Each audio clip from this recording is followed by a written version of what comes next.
Oliver Twist, by Charles Dickens. Chapter 15. Showing how very fond of Oliver Twist the merry old Jew and Miss Nancy were.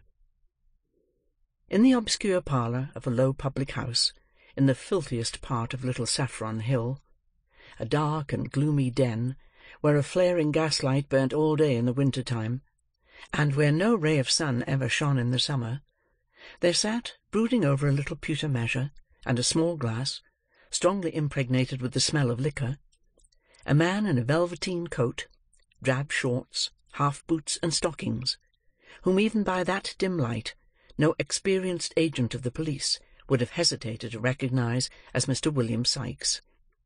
At his feet sat a white-coated, red-eyed dog, who occupied himself alternately in winking at his master with both eyes at the same time, and in licking a large, fresh cut on one side of his mouth, which appeared to be the result of some recent conflict. "Keep quiet, you warmint! Keep quiet!" said Mr. Sikes, suddenly breaking silence. Whether his meditations were so intense as to be disturbed by the dog's winking, or whether his feelings were so wrought upon by his reflections that they required all the relief derivable from kicking an unoffending animal to allay them, is matter for argument and consideration. Whatever was the cause, the effect was a kick and a curse bestowed upon the dog simultaneously. Dogs are not generally apt to revenge injuries inflicted upon them by their masters, but Mr. Sikes's dog, having faults of temper in common with his owner, and labouring perhaps at this moment under a powerful sense of injury, made no more ado, but at once fixed his teeth in one of the half-boots. Having given it a hearty shake, he retired, growling, under a form, just escaping the pewter measure which Mr. Sikes levelled at his head. "You would you?" said Sikes, seizing the poker in one hand, and deliberately opening with the other a large clasp-knife, which he drew from his pocket. "Come here, you born devil! Come here! Do you hear?" The dog no doubt heard, because Mr. Sikes spoke in the very harshest key of a very harsh voice, but appearing to entertain some unaccountable objection to having his throat cut, he remained where he was, and growled more fiercely than before, at the same time grasping the end of the poker between his teeth, and biting at it like a wild beast. This resistance only infuriated Mr. Sikes the more, who, dropping on his knees, began to assail the animal most furiously. The dog jumped from right to left, and from left to right, snapping, growling, and barking. The man thrust and swore, and struck and blasphemed, and the struggle was reaching a most critical point for one or other, when, the door suddenly opening, the dog darted out, leaving Bill Sikes with the poker and the clasp-knife in his hands. There must always be two parties to a quarrel, says the old adage. Mr. Sikes, being disappointed of the dog's participation, at once transferred his share in the quarrel to the newcomer. "What the devil do you come in between me and my dog for?" said Sikes, with a fierce gesture. "I didn't know, my dear, I didn't know," replied Fagin humbly, for the Jew was the newcomer. "Didn't know, you white-livered thief!" growled Sikes. "Couldn't you hear the noise?" "Not a sound of it, as I'm a living man, Bill," replied the Jew. "Oh, no, you hear nothing, you don't," retorted Sikes with a fierce sneer, "sneaking in and out, so as nobody hears how you come or go. I wish you had been the dog, Fagin, half a minute ago." "Why?" inquired the Jew with a forced smile. "'Cause the government, as cares for the lives of such men as you, as having half the pluck of curs, lets a man kill a dog how he likes," replied Sikes, shutting up the knife with a very expressive look. "That's why." The Jew rubbed his hands, and sitting down at the table, affected to laugh at the pleasantry of his friend. He was obviously very ill at ease, however. "Grin away," said Sikes, replacing the poker, and surveying him with savage contempt. "Grin away. You'll never have the laugh at me, though, unless it's behind a nightcap. I've got the upper hand over you, Fagin, and damn me, I'll keep it. There. If I go, You go, so take care of me." "Well, well, my dear," said the Jew, "I know all that. We have a mutual interest, Bill. A mutual interest." "Humph!" said Sikes, as if he thought the interest lay rather more on the Jew's side than on his. "Well, what have you got to say to me?" "It's all passed safe through the melting pot," replied Fagin, "and this is your share. It's rather more than it ought to be, my dear, but as I know you'll do me a good turn another time, and—" "Stow that gammon," interposed the robber impatiently. "Where is it? Hand it over." "Yes, yes, Bill. Give me time, give me time," replied the Jew soothingly. "Here it is, all safe." As he spoke, he drew forth an old cotton handkerchief from his breast, and untying a large knot in one corner, produced a small brown paper packet. Sikes, snatching it from him, hastily opened it, and proceeded to count the sovereigns it contained. "This is all, is it?" inquired Sikes. "All?" replied the Jew.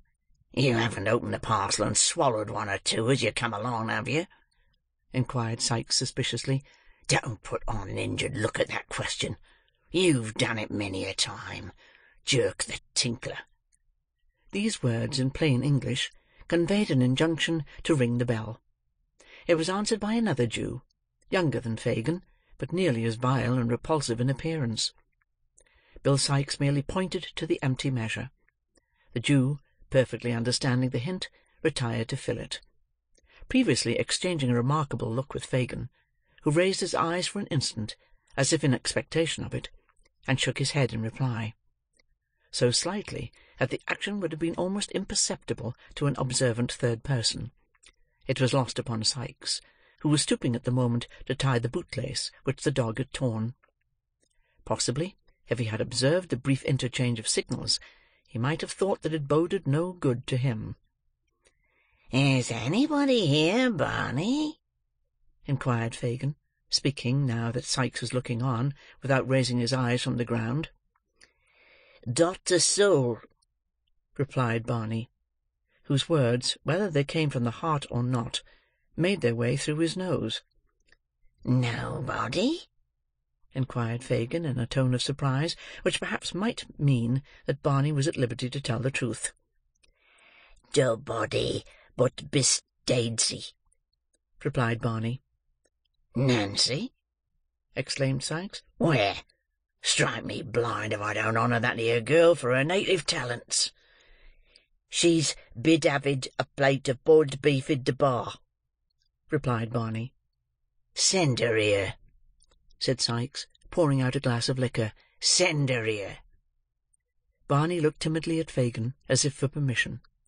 The Jew remaining silent, and not lifting his eyes from the ground, he retired, and presently returned, ushering in Nancy, who was decorated with the bonnet, apron, basket, and street-door key complete. "You are on the scent, aren't you, Nancy?" inquired Sikes, proffering the glass. "Yes, I am, Bill," replied the young lady, disposing of its contents. "And tired enough of it I am, too. The young brat's been ill and confined to the crib, and—" "Ah, Nancy, dear," said Fagin, looking up. Now, whether a peculiar contraction of the Jew's red eyebrows, and a half-closing of his deeply set eyes, warned Miss Nancy that she was disposed to be too communicative, is not a matter of much importance. The fact is all we need care for here, and the fact is that she suddenly checked herself, and with several gracious smiles upon Mr. Sikes, turned the conversation to other matters. In about 10 minutes' time, Mr. Fagin was seized with a fit of coughing, upon which Nancy pulled her shawl over her shoulders, and declared it was time to go. Mr. Sikes, finding that he was walking a short part of her way himself, expressed his intention of accompanying her. They went away together, followed at a little distance by the dog, who slunk out of a backyard as soon as his master was out of sight. The Jew thrust his head out of the room door when Sikes had left it, looked after him as he walked up the dark passage, shook his clenched fist, muttered a deep curse, and then, with a horrible grin, reseated himself at the table, where he was soon deeply absorbed in the interesting pages of the hue and cry. Meanwhile, Oliver Twist, little dreaming that he was within so very short a distance of the merry old gentleman, was on his way to the bookstall. When he got into Clerkenwell, he accidentally turned down a by-street, which was not exactly in his way, but not discovering his mistake until he had got half-way down it, and knowing it must lead in the right direction, he did not think it worth while to turn back, and so marched on as quickly as he could with the books under his arm. He was walking along, thinking how happy and contented he ought to feel, and how much he would give for only one look at poor little Dick, who, starved and beaten, might be weeping bitterly at that very moment, when he was startled by a young woman screaming out very loud, "Oh, my dear brother!" And he had hardly looked up to see what the matter was, when he was stopped by having a pair of arms thrown tight round his neck. "Don't!" cried Oliver, struggling. "Let go of me! Who is it? What are you stopping me for?" The only reply to this was a great number of loud lamentations from the young woman who had embraced him, and who had a little basket and a street door-key in her hand. "Oh, my gracious!" said the young woman. "I have found him! Oh, Oliver, Oliver! Oh, you naughty boy, to make me suffer such distress on your account! Come home, dear, come! Oh, I've found him! Thank gracious goodness heavens, I've found him!" With these incoherent exclamations, the young woman burst into another fit of crying, and got so dreadfully hysterical that a couple of women who came up at the moment asked a butcher's boy with a shiny head of hair anointed with suet, who was also looking on, whether he didn't think he had better run for the doctor, to which the butcher's boy, who appeared of a lounging, not to say indolent disposition, replied that he thought not. "Oh, no, never mind," said the young woman, grasping Oliver's hand. "I'm better now. Come home directly, you cruel boy. Come."